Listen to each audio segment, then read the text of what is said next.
I didn't say a word when the HOA president screamed about trespassing.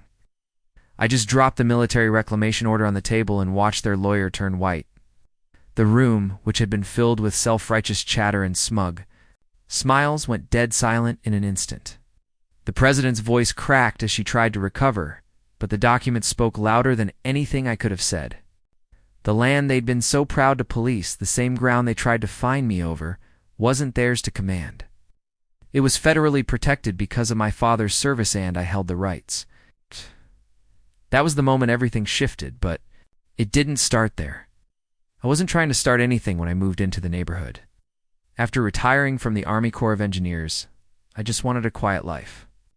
My dad had passed 5 years earlier, and I inherited his old plot of land just outside of town. It wasn't much by city standards, just a couple of acres with a modest cabin, a small pond out back, and a grove of oaks he planted when I was a kid. For me, it was sacred ground. My father had served in Vietnam and later worked with the federal government on land reclamation projects. When I was a boy, he'd take me fishing in that pond, teaching me patience and respect for the land. Moving back, there was my way of honoring him and finding some peace. My days were simple, fixing up the cabin, putting in a small memorial, plaqued by the oak grove where my father used to sit, and enjoying the quiet. Wasn't interested in neighborhood politics or community drama. I just wanted to live. The first notice came taped to my front gate in bright orange paper. According to the HOA, I was in violation for placing an unauthorized plaque on common grounds. Common grounds? That oak grove had been on my family's deed since the 1960s. The plaque was a bronze marker, about the size of a book, mounted on a stone, engraved with my father's name and years of service. Nothing gaudy, nothing disruptive, just a marker. For a man who had given more to this country than most people, shouting rules from behind HOA letterhead, at first I thought it was a mistake. Maybe they had mixed up parcels. But the next week, I got a certified letter in the mail threatening daily fines if I didn't remove the unauthorized installation. My shock was quickly replaced by disbelief. I wasn't building a shed without permits or painting my house. Neon Green Eye was honoring my father. I tried diplomacy. I sent an email to the board explaining that the grove was within my deeded property line, attaching a copy of the survey. I even offered to show them the plaque, explain its purpose, and see if we could clear up the misunderstanding. The response: silence.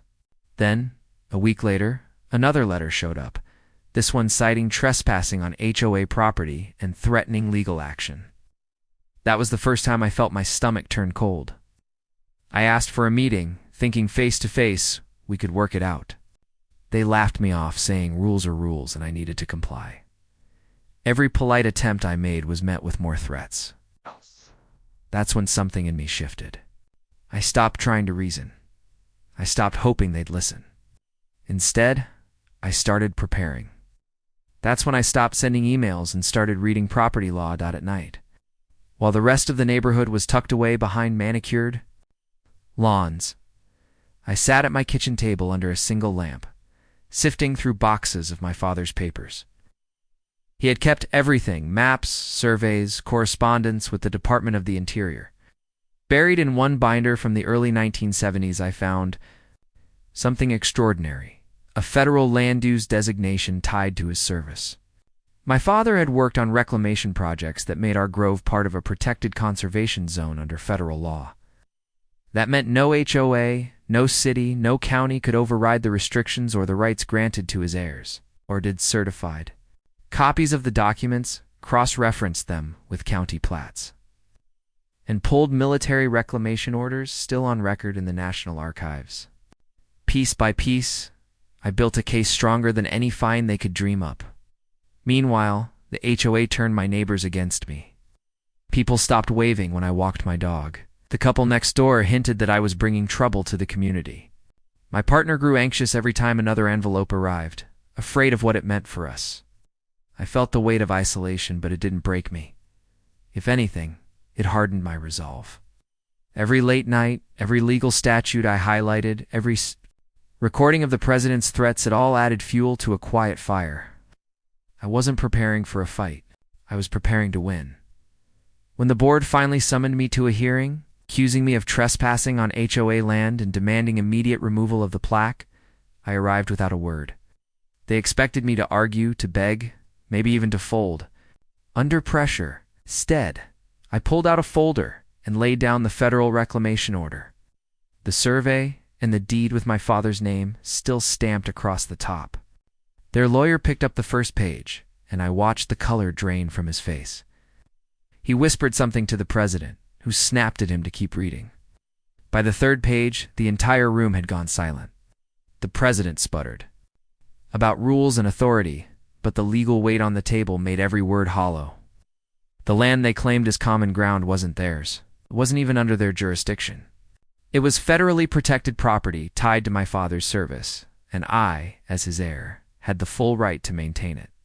The look on her face, when she realized the HOA had been built on land I inherited, was worth every late night in the archives. After that, everything unraveled for them. Their threats evaporated into silence. The fines were rescinded without explanation. I heard later that 2 board members resigned quietly, unwilling to be part of the fallout.